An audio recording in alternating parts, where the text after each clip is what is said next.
What if I told you there was a moment when every human being on Earth could fit inside a single football stadium? Not a metaphor, a fact. 1,280 people, that's it. Every ancestor you've ever had. Every face, every heartbeat, every potential future. All reduced to a handful of souls standing against the end of the world.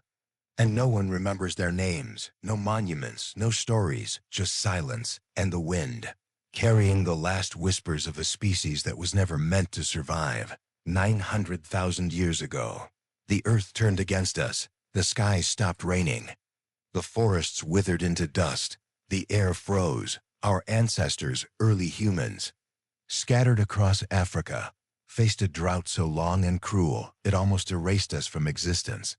The great rivers vanished, the animals we depended on disappeared, and the world fell quiet.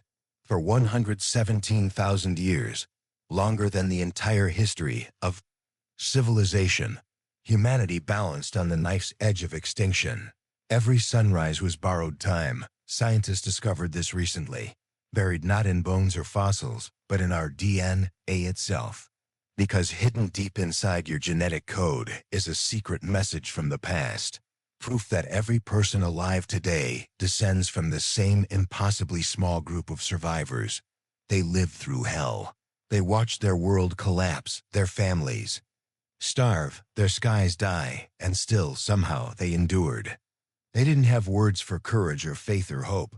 They just refused to give up. Imagine it, walking through a desert that used to be your home, carrying the last spark of fire, your last child, your last hope, knowing you may be the final heartbeat of your species. And yet, those 1,280 people, unknown, unseen, forgotten by time, kept moving forward, because inside them burned something even extinction couldn't touch, the instinct to survive.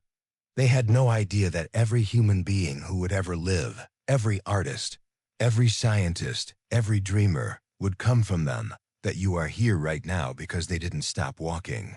And here's the most haunting part. The evidence shows that those 1,280 didn't just survive, they changed.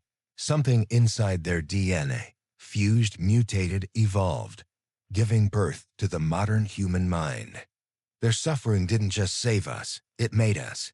Everything that defines humanity, our creativity, our empathy, our drive to build and to destroy, was forged in that 117,000-year trial by fire.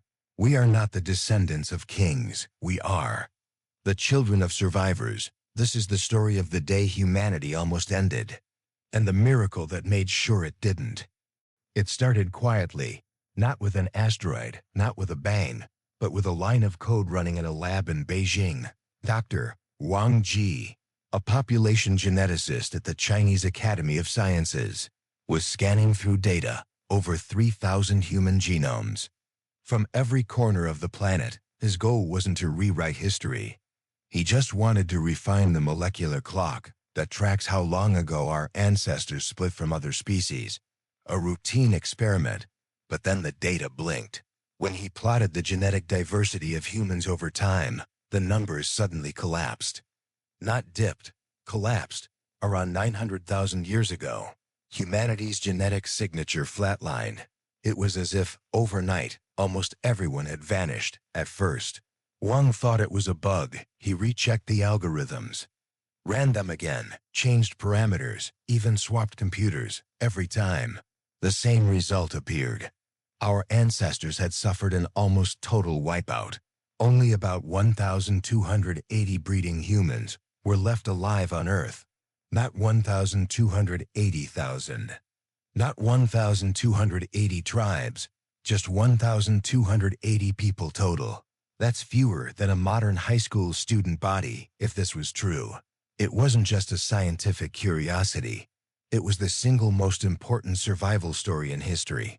Because the entire human species, all 8 billion of us, would trace back to that microscopic thread of life that refused to snap.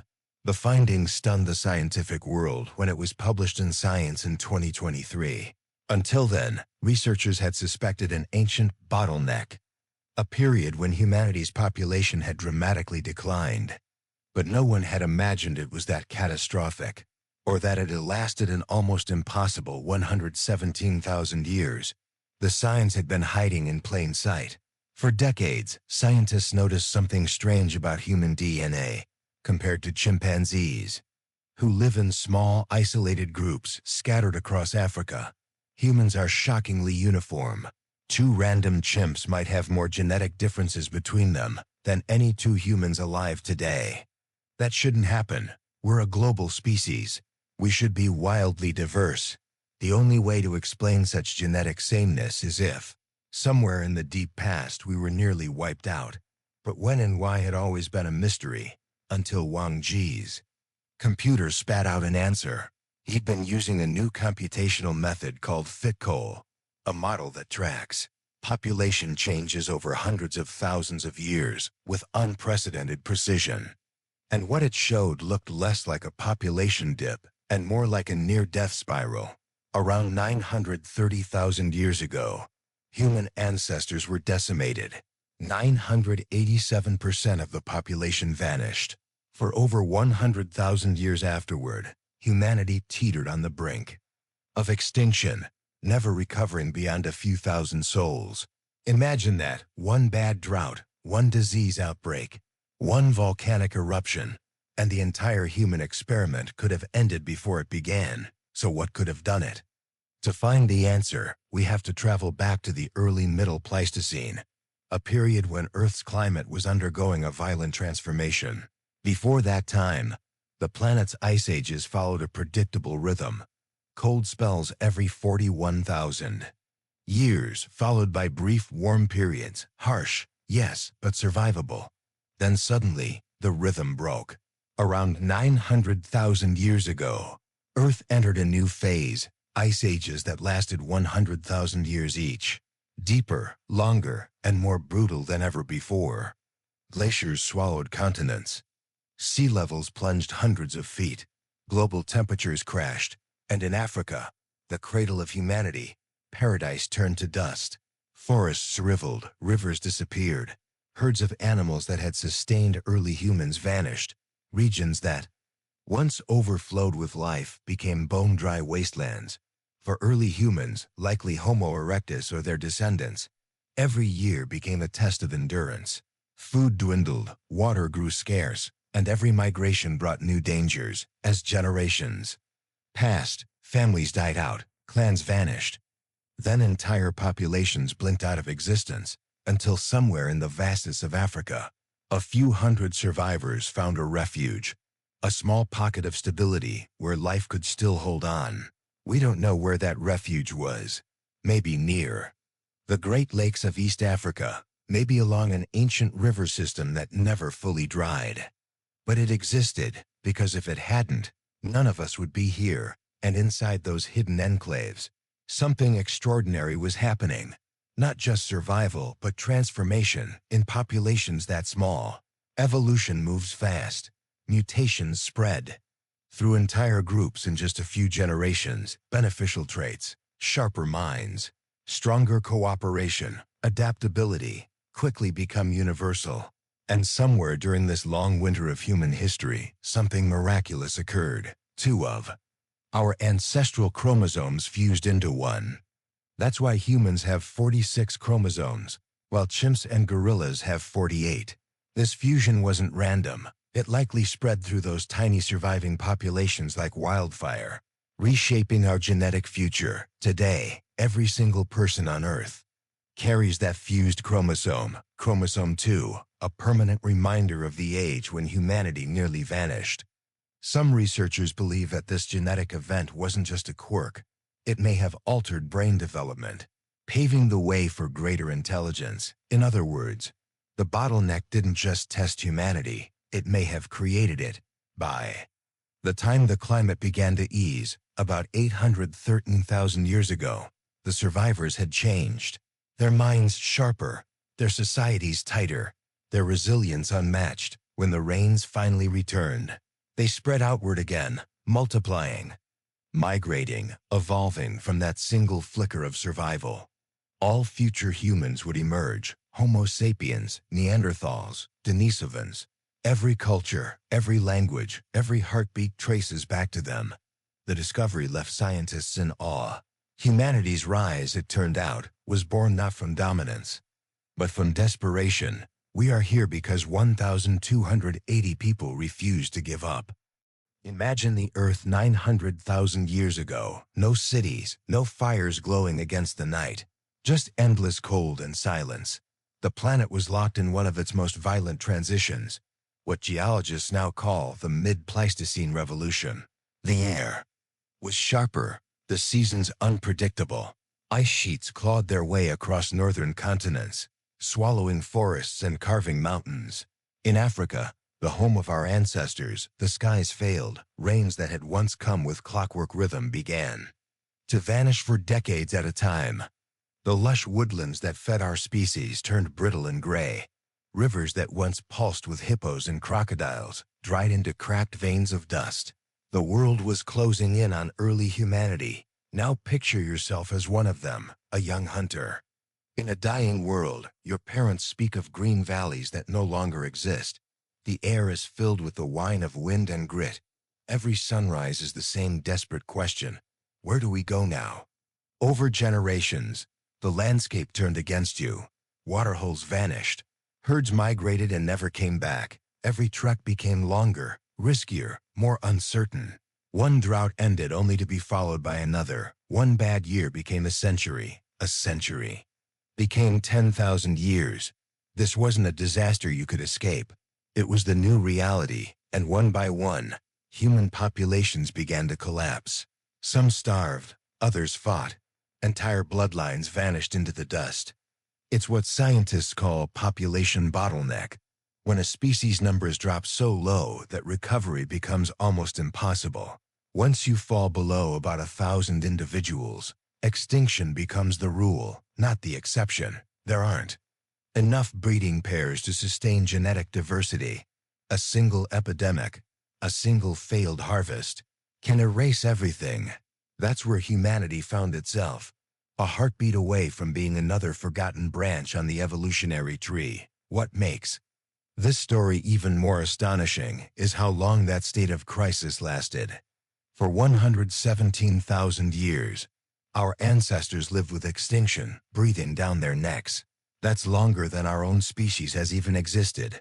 Imagine every generation born into scarcity, never knowing anything else, just the daily battle for water, warmth, and food. It's a miracle we survived at all. Most species that enter such a bottleneck simply vanish. So how did we make it through? The truth is, we don't know exactly where the survivors lived or what saved them.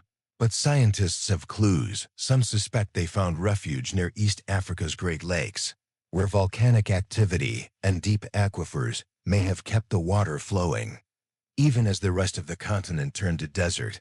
Others think they clustered along ancient river systems, pockets of greenery fed by underground springs that never fully dried out. Wherever they were, those places became arks, tiny sanctuaries floating in a world gone hostile.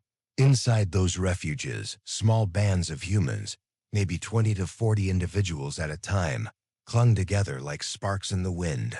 Their lives were unimaginably hard. Every day was a negotiation with death. They had to know every trick the land could offer, how to dig shallow wells when streams vanished, which roots could keep you alive, which ones could kill you. The large animals that once dominated the plains were gone. The few that remained were too scarce or dangerous to hunt, so they adapted.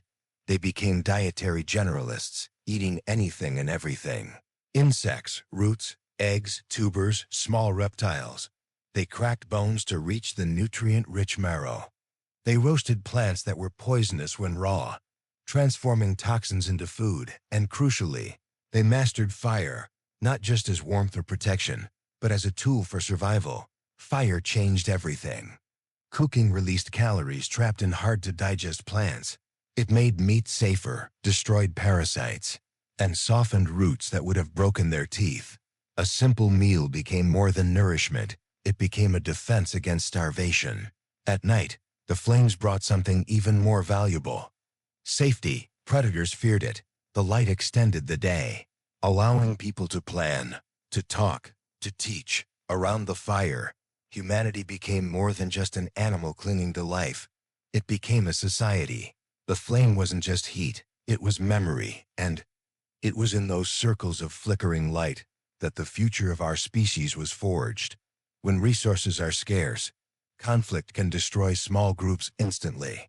But our ancestors learned to do the opposite, to cooperate. They had to. Every adult, every child, every elder mattered. If one died, knowledge could vanish with them. Knowledge of where the water was, when the rains might return, which roots were safe to eat. So they developed something rare in the animal world. Shared learning. Information became as vital as food or water.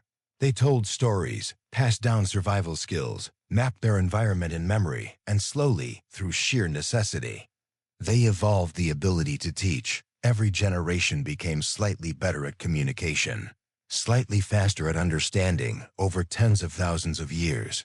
Those tiny advantages compounded, forming the first fragile threads of culture. You can almost imagine it.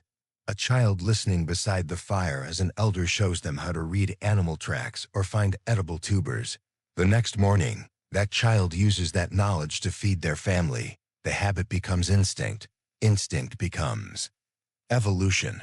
We didn't just survive the bottleneck, we were transformed by it. Meanwhile, the world outside remained merciless. Arid winds scoured the land. Fossil evidence shows vast regions of Africa turned into uninhabitable deserts.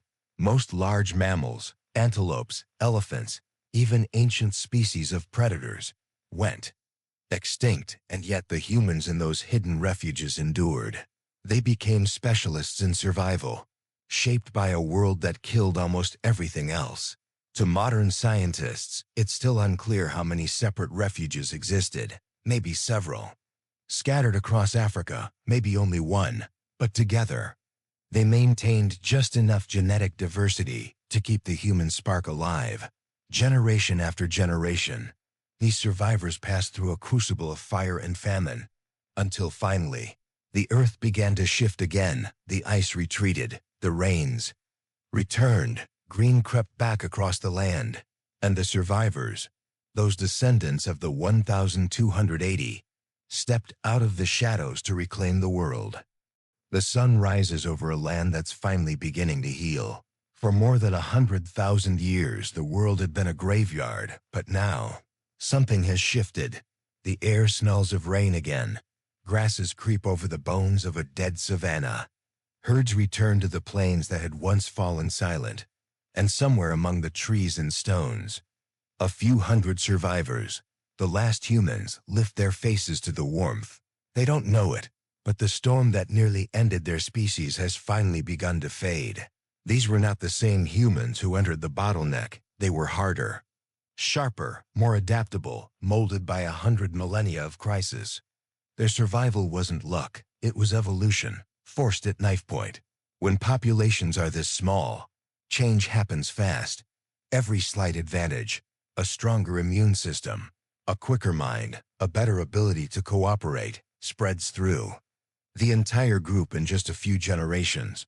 Weakness dies out, resilience multiplies. And in that crucible, something extraordinary happened inside their DNA. At some point during those desperate ages, two ancestral chromosomes fused into one, forming what we now call chromosome 2. It's the reason modern humans have 46 chromosomes, while our closest relatives, chimpanzees and gorillas, have 48. This wasn't just a random mutation. It was the signature of a turning point.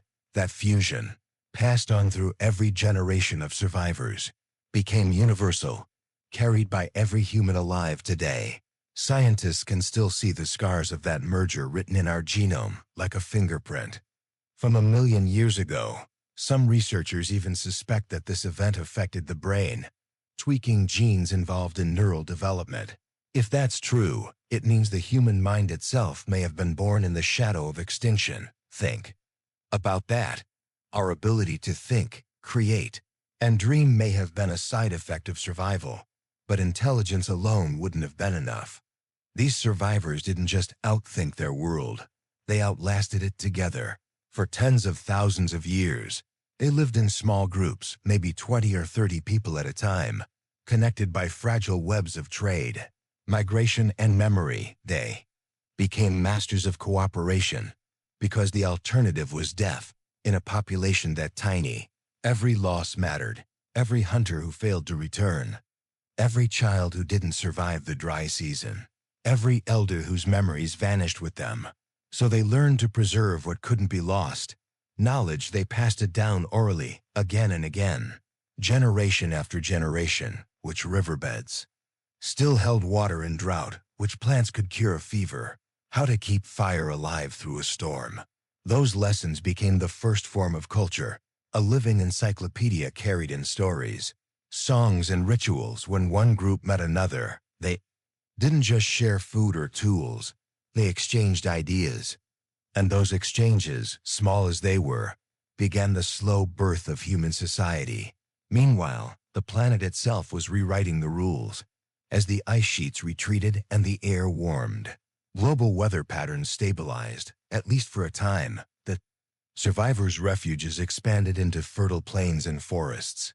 Rivers reawakened, coastal areas once desolate, filled with life again. And then, something miraculous happened.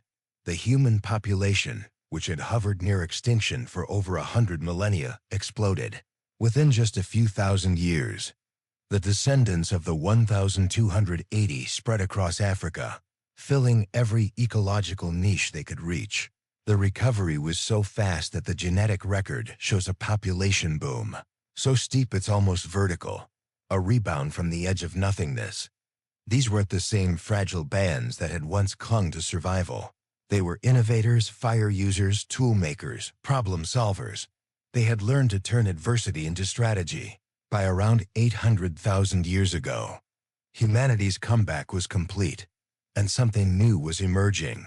From that rebounding population came the ancestors of three remarkable species: Homo sapiens, the lineage that would one day build cities and send rockets into space; Neanderthals, the hardy masters of Ice Age Europe; Denisovans, the elusive wanderers of ancient Asia. All of them, no matter how different, carried the same genetic mark, the fused chromosome, the traces of a shared ordeal. It's as if the near death of humanity didn't just test evolution, it accelerated it. The bottleneck acted like an evolutionary forge, hammering us into something stronger, more creative, more cooperative. Every trait that would one day define humanity, intelligence, language, empathy, adaptability, was tempered in that long winter, but the scars remained. Because when a population collapses, it doesn't just lose numbers, it loses diversity. Scientists estimate we lost about 65% of our genetic variation during that ancient crisis. That's why humans today are far more genetically similar to one another than almost any other mammal species. It's also why we're more vulnerable. Many diseases hit us harder because we lacked the genetic variety to resist them. We inherited that weakness from the bottleneck. Too, in a way, we carry both the triumph and the trauma of those 117,000 years. Our strengths and our flaws. Both. Our fossils and our DNA. And yet, somehow, that genetic thread held. When the world thawed and life began to bloom again, our ancestors didn't just rebuild. They thrived. They mastered fire on a scale never seen before. They learned to coordinate hunts, craft tools, and communicate in ways that hinted at the beginnings of language. The fossil record goes almost silent during the bottleneck years, but that silence is now understood. There were simply too few humans alive to leave many bones behind. The world had gone quiet because there were barely any of us left to leave a trace. But when those traces return, around 813,000 years ago, they tell a story of rebirth. Stone tools become more refined. Fire sites become more common. Life begins again. Think about it. Every city skyline, every song, every act of kindness or cruelty, all of it exists because, in a world that should have killed them, a few thousand humans refused to die. The people who carried us through that dark age are nameless, their faces lost to time, but their legacy lives in every heartbeat, every breath, Every human thought. We are the descendants of those who would not quit. And that's just the beginning of the story, because after the bottleneck ended, evolution didn't slow down, it ignited. Imagine waking up to the sound of nothing. No birds, no rustling leaves, just wind, dry, hollow wind sweeping over a dying land. That's what the world looked like for our ancestors trapped inside the bottleneck. The forests that once shaded their homes had become brittle plains. Rivers that once carved lifelines through Africa were little more than ribbons of cracked mud. The rains had forgotten to come, and the air itself seemed thinner, colder, sharper, hostile. Every step was a gamble, every breath a test, and yet, somewhere in this barren landscape, a few hundred humans kept walking. We often imagine evolution as progress, a steady climb from primitive to advanced. But for more than 100,000 years, there was no progress at all, only endurance. To live meant adapting to failure. Crops didn't exist, so you ate what you could find. Roots, insects, small animals, seeds hidden beneath stone. But great herds were gone, the predators too. Even the scavengers had disappeared. Hunger was constant, like a second heartbeat. The groups that survived were tiny, maybe 20 or 30 individuals at a time. Every one of them mattered, a broken leg, an illness. A single lost hunter could doom an entire family. But that same fragility created something new in them, something powerful. Connection. In a world where death was everywhere, they learned to rely on one another completely. Cooperation wasn't just moral. It was mathematical. A band that shared resources lived, a band that didn't died. So empathy evolved, not as kindness, but as a survival mechanism. The daily rhythm of life was brutal. You woke before dawn, eyes scanning the horizon for water or movement. The air smelled of dust and animal bones, if you were lucky. The group found a trickle of stream water hidden under a layer of stone. You'd dig with sticks and hands until your fingernails bled, then drink the muddy pool that formed. By midday, the heat became unbearable. The world shimmered like glass. You waited for shade, watching vultures circle overhead, hoping they hadn't seen you as prey. When night came, the real terror began. Hyenas, saber-toothed cats, giant snakes, predators that had adapted to the new scarcity, prowled in the dark. The only defense was fire. Every surviving group learned to keep their flame alive, carried from one campsite to the next like a living child. If it went out, death followed soon after, and so fire became sacred, the heart of the group. The difference between life and extinction. But fire did more than ward off the dark. It changed who we were. Cooking transformed our food, unlocking calories that had been trapped inside raw roots or tough meat. It meant the difference between surviving on scraps and thriving on the same meager diet. It gave us stronger bodies and, crucially, more energy for the brain. The human brain is greedy. It consumes about 20% of our daily energy. For our ancestors, cooking was the only way to fuel it efficiently. Every meal shared around those fires was an evolutionary victory and a lesson in cooperation. When you cook food, you need patience. You wait, you share, you plan ahead around the fire. Communication evolved from grunts and gestures into something more structured. Stories began as survival tips, warnings about which plants were deadly or where the lions hunted. But over generations, they became something deeper. The first sparks of language were born not in temples or cities, but in starvation and smoke. Over time, each group developed its own rhythm of survival. Some learned to track migrating animals over impossible distances. Others specialized in gathering hidden plant foods that only appeared after rain. They developed primitive tools, stone flakes sharper than a razor, used to butcher meat or carve bone. But what's remarkable isn't the tools themselves. It's how standardized they became, even across vast distances, separated by mountains and deserts. Early humans began shaping stones in similar ways. That suggests communication, not just within groups, but between them. These people weren't isolated, they were connected, forming what scientists call metapopulations, small, Scattered tribes that occasionally met to exchange partners, goods, and ideas. That exchange kept humanity alive. It prevented total inbreeding and spread innovations across the continent. Every encounter between groups was a lifeline, a chance to refresh the gene pool, to learn, to survive another generation. But the cost of survival was written into their bodies. When a population stays that small for so long, the effects compound. Genetic disorders rise, birth defects become common, miscarriages, stillbirths, infertility, all were constant realities, and yet somehow the population didn't collapse. That's almost impossible. Statistically speaking, they should have vanished, but they didn't. They adapted.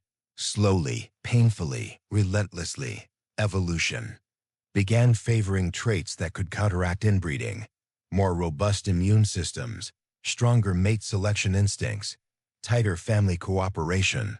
When the environment offered no mercy, humans became their own safety net.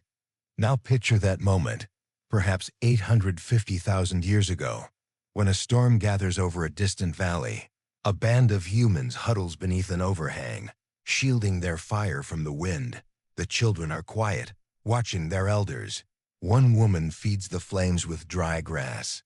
Her hands steady, another cracks a bone to reach the marrow, sharing it piece by piece. A man tells a story in fragments, not words as we know them, but rhythms and sounds that carry meaning.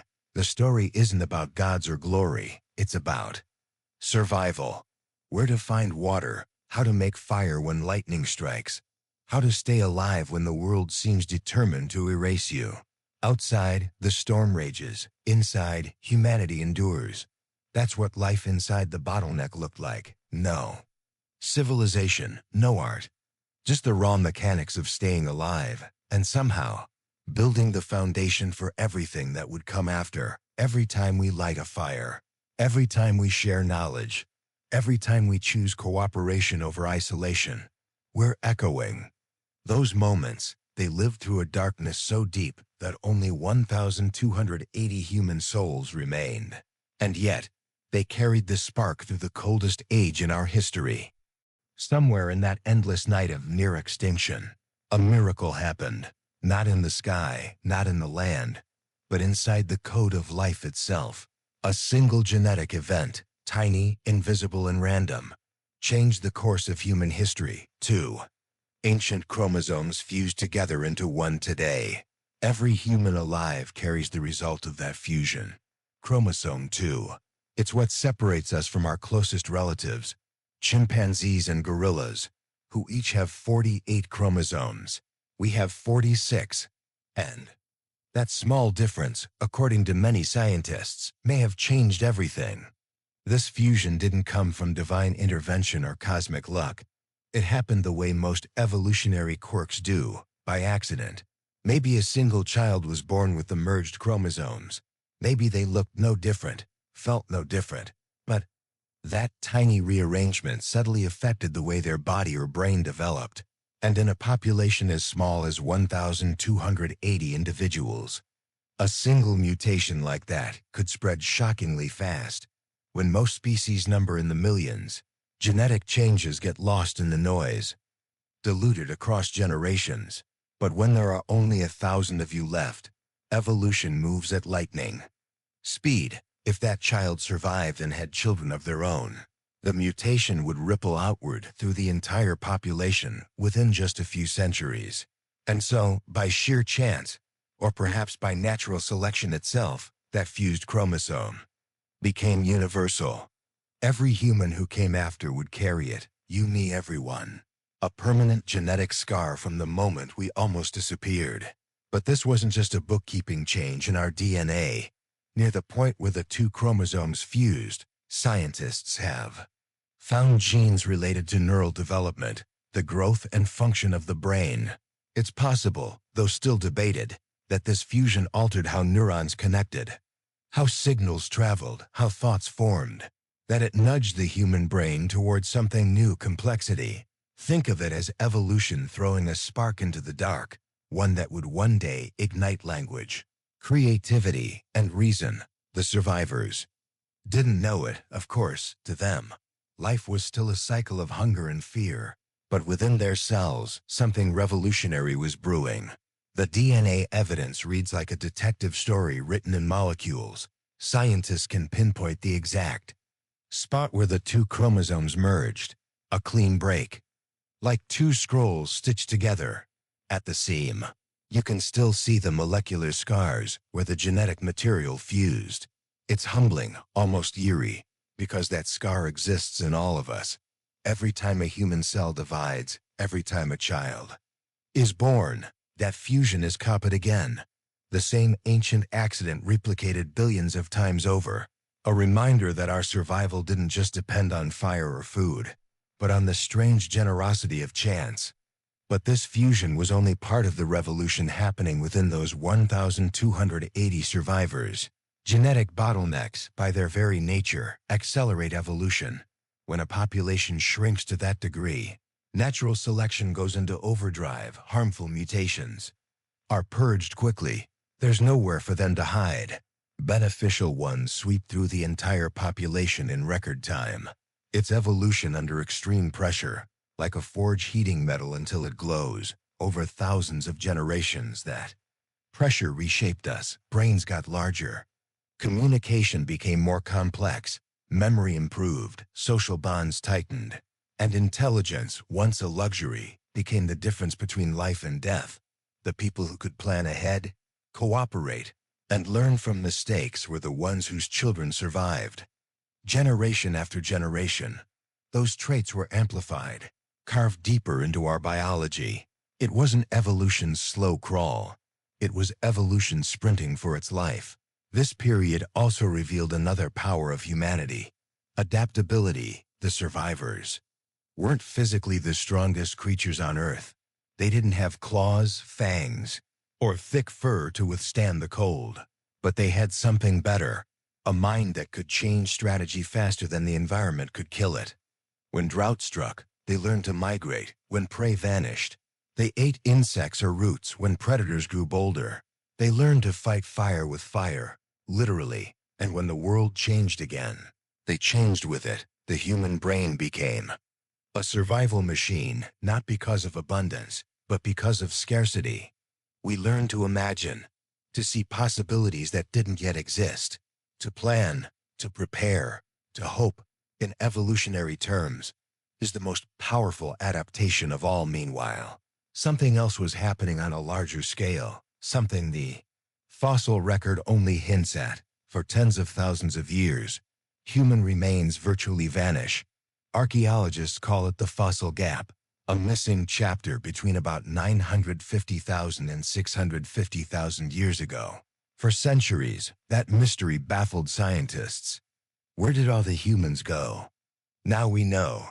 There were almost none to find, with only 1,280 breeding individuals scattered across Africa. The odds of any bones fossilizing were microscopic. The silence of that era isn't an absence of discovery. It's the echo of near extinction. And yet, just after the bottleneck ends, around 813,000 years ago, fossils begin to reappear. Tools become more sophisticated, and signs of controlled fire spread across ancient campsites. The world had changed, and so had we from this point onward. Evolution accelerates like a stone rolling downhill. Populations expand, new species diverge. The ancestors of modern humans, Neanderthals, and Denisovans, branch out from the same surviving line. Each carries the same genetic hallmark, the fused chromosome, and the same story written in their blood. That survival is the mother of invention. It's strange to think that the most defining moment in our evolutionary history wasn't a victory, but a collapse. It wasn't conquest that made us who we are. It was desperation. When the Earth tried to erase us, something inside refused to yield. Our intelligence, our empathy, our creativity, all the traits we celebrate as human, weren't gifts. They were adaptations born from pain. We learned to dream because there was no other way to survive. And when the climate finally began to soften, the survivors emerged, not just as a species that had endured the impossible, but as one transformed by it. The bottleneck didn't just prune the human tree, it refined it. It stripped away weakness, amplified strength, and prepared our ancestors for the next chapter of evolution.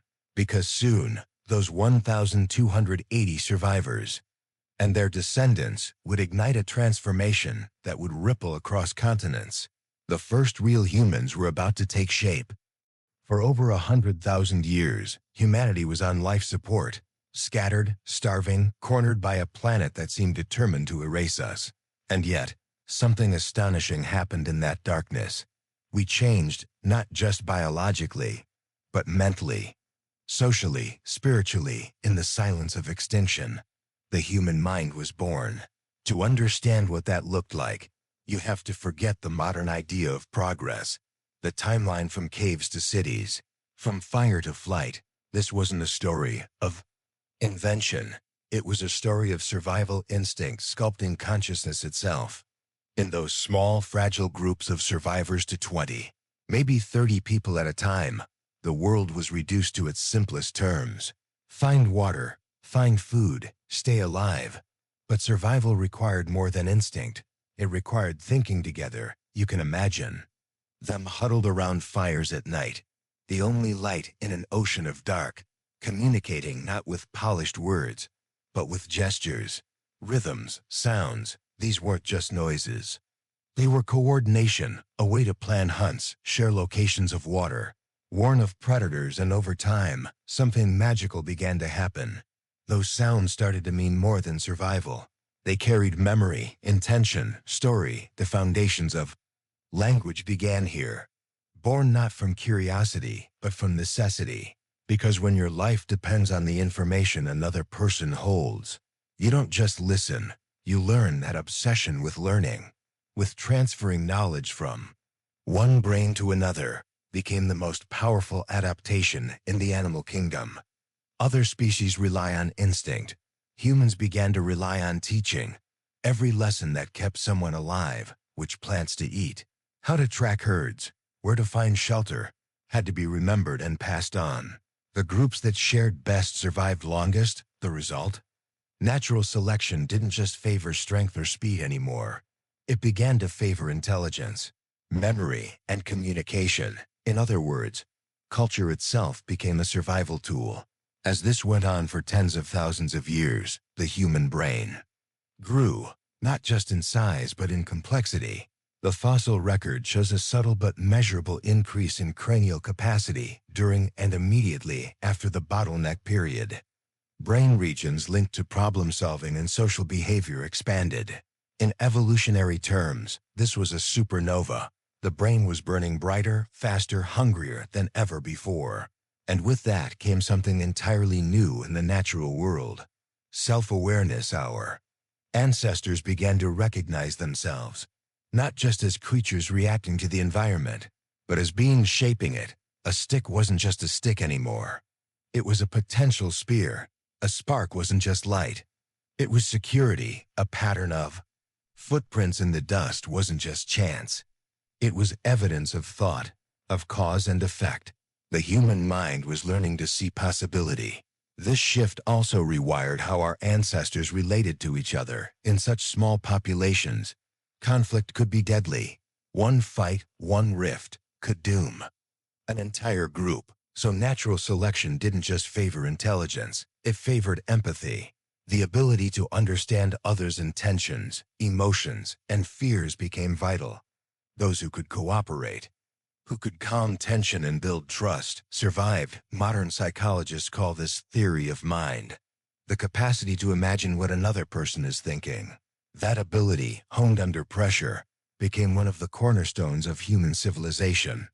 It allowed people to plan hunts together, to share resources fairly, to build alliances across families and groups. What began as necessity evolved into compassion, and compassion, paradoxically, became an evolutionary weapon over generations. The skills of cooperation deepened. Firelight became a classroom. Children didn't just imitate, they were taught. Elders became living libraries of knowledge. And those who could communicate clearly were prized. That's the birth of storytelling, not for entertainment, but for survival. Imagine an elder teaching the children how to predict rain by reading the clouds, how to recognize the scent of a lion before it appears, how to follow the stars to find migrating herds. Those lessons weren't just practical, they were sacred. They were the difference between life and death, and because memory fades, those lessons had to be repeated over and over until they became rhythm, melody, and eventually myth storytelling. Wasn't a luxury, it was our first technology of preservation. Meanwhile, evolution was quietly selecting for brains that could handle all this complexity. Bigger social networks, more rules, deeper emotions. Humans became the first species, capable of maintaining stable relationships with dozens, even hundreds of individuals. That's a cognitive miracle. No other primate comes close. It's why we can build nations while chimpanzees struggle to maintain peace in groups larger than 50. And it all began here, among those scattered survivors, who had no choice but to cooperate or die. As the climate began to stabilize around 813,000 years ago, those changes bore fruit. Populations that had once been confined to hidden valleys or lakeshores began to spread again. With them traveled their language, their technology, and their genetic inheritance, the toolkit that would define every human species to come. The old world was gone, but in its ashes something stronger had emerged, a mind that could imagine, plan, and adapt faster than nature could destroy it. The bottleneck had done its work. It had stripped humanity to its core and rebuilt it from the inside out. The result wasn't just survival, it was transformation. The descendants of these survivors would soon scatter across continents, becoming the ancestors of 3 different human species: Homo sapiens, Neanderthals, and Denisovans. Each would inherit the same core traits forged in that ancient crucible: intelligence, cooperation, and adaptability. But their destinies would unfold very differently. One would rule ice and snow, one would vanish into mystery, and us would one day look back across the abyss of time and realize how close we came to never existing at all. The bottleneck wasn't the end of our story, it was the beginning, because the same pressures that nearly destroyed us also created the mind capable of asking why. And that question, why did we survive when so many others didn't, would follow us for the rest of human history. When the earth finally began to thaw, it must have felt like rebirth. For the first time in 100,000 years, the rains returned, rivers carved new veins through the land, grass spread where there had been only dust. To the handful of human survivors who had clung to existence through the bottleneck, this was salvation. A new dawn for a species that had almost vanished. But nature wasn't done shaping us yet, because the moment the world reopened, we scattered. At first, it wasn't migration in the way we think of it now. No maps, no destinations, no plans. It was instinct, the urge to follow rivers, to chase herds, to explore what lay beyond the next hill. Over generations, the small clusters of survivors began to drift apart, separated by mountains, forests, and oceans. Each group adapted to its own pocket of the planet: the humid tropics, the dry highlands, the cold northern plains, and isolation. Once again, began to sculpt evolution's next masterpiece. The genetic fingerprint of those 1,280 ancestors spread outward like ripples in a pond. But as the ripples drifted farther apart, they began to take on different shapes. From those ripples, 3 distinct human species emerged, each forged by its own environment, each carrying a slightly different version of the same survival code. The first were the Homo sapiens, our direct ancestors, who remained largely in Africa. They would become the masters of adaptation, innovators, toolmakers, storytellers. To the north, in the harsh cold of Ice Age Europe, another branch split off. The Neanderthals, stocky, powerful, built to endure freezing temperatures and hunt massive prey. They would become the kings of the cold. And far to the east, across Asia, a third lineage took shape: the Denisovans, elusive and mysterious, known to us only through fragments of bone and a trace of DNA. 3 species, 1 origin, all descendants of the 1,280. It's a strange irony. Humanity almost vanished because we were too few, And then, when we finally recovered, we fractured. Again. But that's what evolution does. It experiments, it diversifies. Each of these human species was an answer to a different question the world was asking. How do you survive the cold? How do you thrive in the tropics? How do you endure isolation? Neanderthals responded with strength. Denisovans with resilience. Homo sapiens with imagination. The Neanderthals were the first to truly conquer the cold. They built shelters. From mammoth bones and hides, they crafted tools sharp enough to cut through ice-hardened meat. Their skeletons tell the story of a brutal life, broken bones, healed fractures, signs of close quarters hunts with spears. But they also tell another story. Care. Many Neanderthal fossils show individuals who survived serious injuries, wounds that would have been fatal without help. That means others fed them, protected them, waited for them to heal. Compassion wasn't a modern invention. It was already alive in them. Meanwhile, in the East, the Denisovans thrived in high altitudes and harsh terrain. Their genetic legacy is still with us today, carried in the DNA of Tibetans, Papuans, and Australian Aboriginal peoples. That DNA contains a fascinating gift, a gene that helps the body process oxygen efficiently at high altitudes. So when modern humans later climbed into the Himalayas, it was the Denisovans' genes that helped them survive. Even after extinction, they were still saving lives. Back in Africa, the Homo sapiens line was undergoing its own quiet revolution.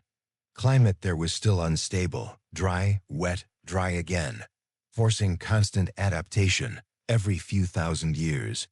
Drought would drive people from one region to another, mixing tribes, sharing knowledge, reshuffling genes.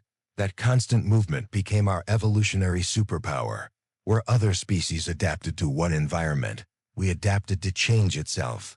By around 300,000 years ago, these African populations had become something unmistakably new, leaner, quicker, more cognitively complex.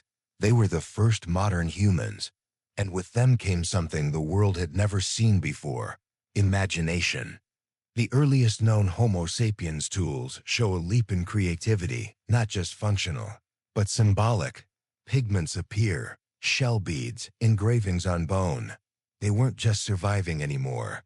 They were beginning to express themselves for the first time in history. Humanity wasn't only reacting to the world, it was beginning to shape it. But while Homo sapiens were taking their first steps toward art and language, their cousins, the Neanderthals and Denisovans, continued to evolve along their own paths. For hundreds of thousands of years, the three species lived parallel lives, rarely meeting, each one the hero of its own hidden saga. Yet fate was pulling them slowly, inevitably, toward reunion. Because the Earth doesn't stay still for long. Ice ages came and went. Land bridges formed and vanished. Migration resumed, and eventually, these long-separated families would find each other again. When they did, it would change the human story forever. We tend to imagine prehistory as isolation, one tribe per continent. But the truth is far more tangled, far more human. When Homo sapiens finally left Africa around 70,000 years ago, they didn't walk into an empty world. They walked into one already inhabited by their cousins, Neanderthals in Europe, Denisovans in Asia. The meeting wasn't war at first, it was curiosity, it was contact. Two branches of the same family tree, looking into the eyes of one another for the first time in hundreds of thousands of years. The Earth had nearly destroyed them once. Now it was bringing them back together, not as enemies, but as echoes of the same survival story. They didn't know it, but this reunion would decide the fate of the human race. For nearly 1,000,000 years, the three branches of humanity, Homo sapiens, Neanderthals, and Denisovans, lived as strangers. They shared a common ancestor, a common fire, a common DNA, a thread running back to those 1,280 survivors who had defied extinction. But time and distance had made them strangers. Each believed it was alone, and then, somewhere between 70,000 and 50,000 years ago, The world brought them back together. Imagine the moment. A band of Homo sapiens, lean, restless, curious, crossing a dry land bridge into unfamiliar territory. Their feet pressing into soil no member of their species had ever touched. They move through forests that smell different, hunt animals that don't exist back home. And then, across a ridge, they see movement, figures, human but not. Broader shoulders, heavy brows, paler skin. A language made of grunts and gestures. The Homo sapiens have found the Neanderthals, two kinds of human, meeting face to face for the first time in hundreds of thousands of years. No one knows how that first contact unfolded. Was it fear? Curiosity? Violence? Maybe all three. But we do know one thing. They didn't just fight, they interacted. We know this because the evidence is inside us. If you're of non-African ancestry, between 1% and 4% of your DNA comes from Neanderthals. If you have ancestry from Melanesia, Tibet, or parts of East Asia, you also carry Denisovan genes. Our species didn't just replace our cousins, we merged with them. That revelation rewrote everything we thought we knew about human evolution. For decades, scientists believed Homo sapiens had simply outcompeted or exterminated the others. But the genetic data told a different story, one of connection, exchange, even affection. Because for DNA to mix, there had to be more than war. There had to be families. It's hard to wrap your mind around that. The idea that the Neanderthal bloodline didn't vanish completely, but continues quietly inside us. Their legacy lives in our immune systems, our skin, even in how we adapt to cold when you shiver. On a winter morning, when your body adjusts to altitude or temperature, there's a whisper of Neanderthal and Denisovan still at work. They're gone, but not lost, still. Those meetings weren't always peaceful, competition for land, food, and shelter must have been fierce. Every valley, every river crossing was life or death. The Neanderthals had been masters of Europe for hundreds of thousands of years, but the newcomers brought something different. Imagination. Homo sapiens weren't stronger. They weren't faster, but they were smarter in a way that the world had never seen. They painted, they sculpted, they made weapons with precision and creativity. They learned to plan hunts that lasted days, not hours.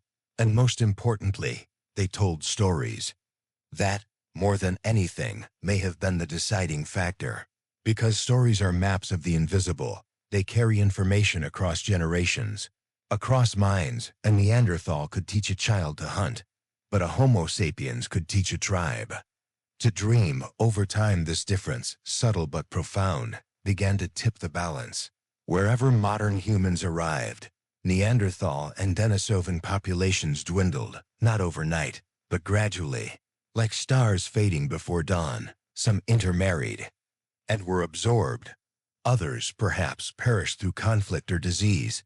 By 40,000 years ago, the Neanderthals, the proud hunters of Ice Age Europe, were gone. By 30,000 years ago, the Denisovans vanished too, leaving only faint traces in our DNA and a few broken bones in a Siberian cave. Homo sapiens had become the last human standing, but victory might not be the right word, because even as we spread across the world, something was lost. The disappearance of Neanderthals and Denisovans wasn't just the extinction of two species, it was the erasure of two entire ways of thinking. Two worlds of language, music, and myth that no one would ever hear again. We carry their blood, but not their stories. They taught us how to endure cold, how to survive scarcity, but their voices were silenced before we could ever understand them, and in a way, that silence still haunts us.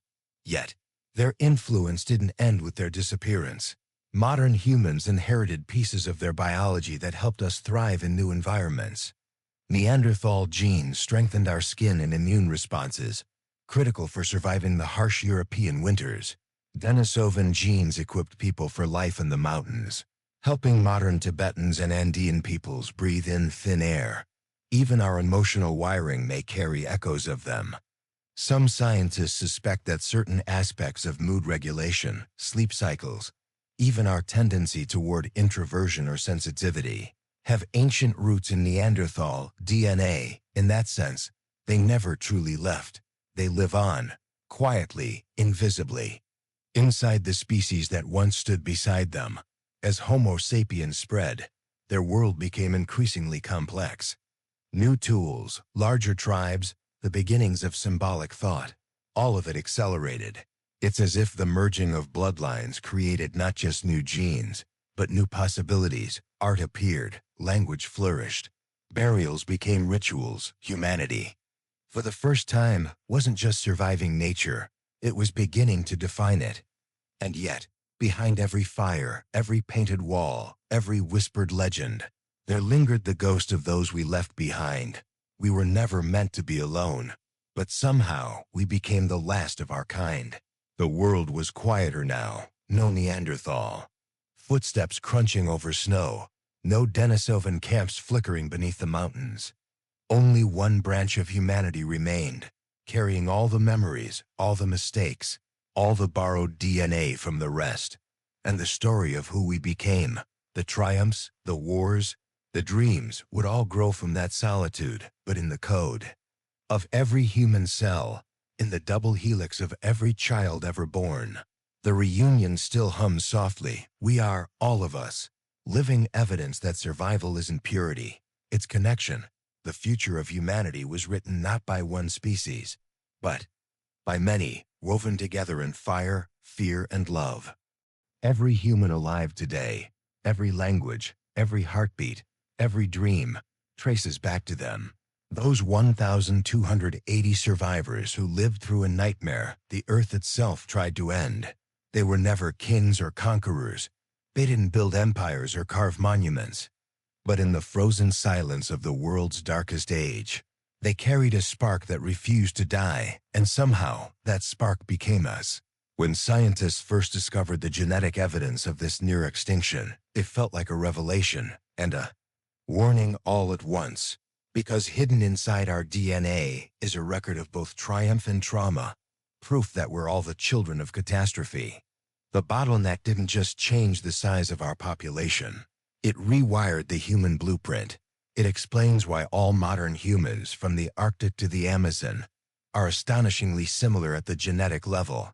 Two random people anywhere on Earth today are 999% identical, more alike than almost any other mammal species on the planet. In fact, there's more genetic diversity among a small group of chimpanzees than among all 8 billion humans combined.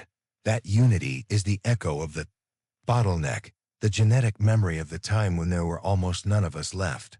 But that similarity is a double-edged sword, because when you lose genetic diversity, you lose resilience.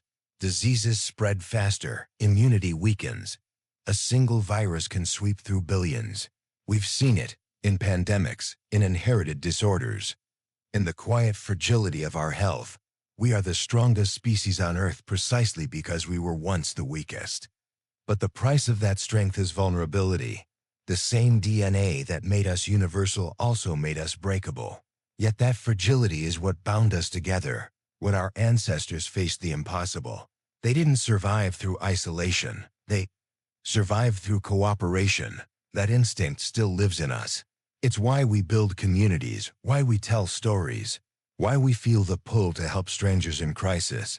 Empathy isn't a moral choice we develop later.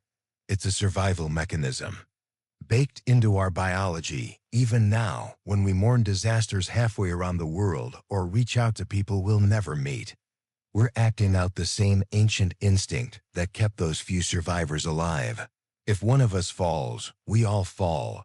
That lesson is the thread running through everything humanity has ever done since. Every invention, from fire to art to science, began as an act of survival shared between desperate people trying to outlast the cold. The first storytellers around the flames became teachers. The first hunters became leaders. The first mothers and fathers became keepers of knowledge, and together, generation after generation, they built a species capable of dreaming beyond survival. Even today, the marks of that ancient trial remain all around us, not just in our DNA, but in our behavior, our craving for connection, our anxiety about loss, our drive to create meaning. In chaos, all our shadows of that 117,000-year struggle. We form families because isolation once meant death.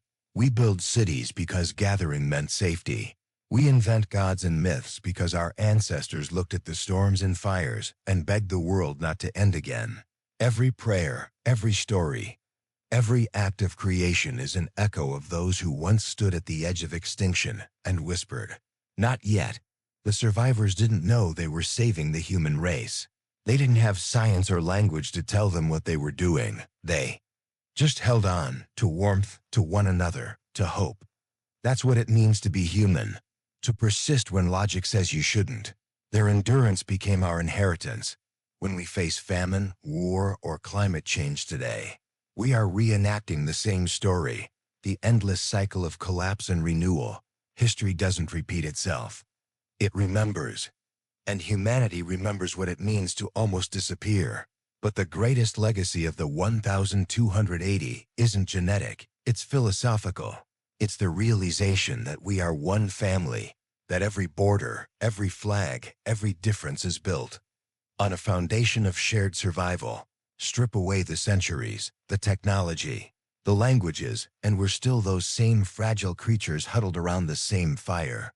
When you look at another person, anywhere in the world, you're looking into a mirror that stretches back 1,000,000 years. They're not a stranger, they're a relative, the descendant of the same impossible victory. And maybe that's the final irony of our story. The event that almost erased humanity ended up uniting it. Because when you boil our species down to its essence, when you strip away everything but the DNA that survived, what remains is proof of how deeply connected we all are. We are one extended family of survivors, carrying the same scars, the same stubborn spark, the same instinct to endure. So the next time you feel small, remember this. You are the product of a miracle that defied extinction itself. Every heartbeat, every breath, every thought is the continuation of a line so fragile it should have ended long ago. And yet, it didn't. We didn't. Humanity walked through fire and ice, through hunger and loss, and came out not just alive, but aware. We are the echo of 1,280 voices, carried across 1,000,000 years, still whispering the same message: survive, learn, remember.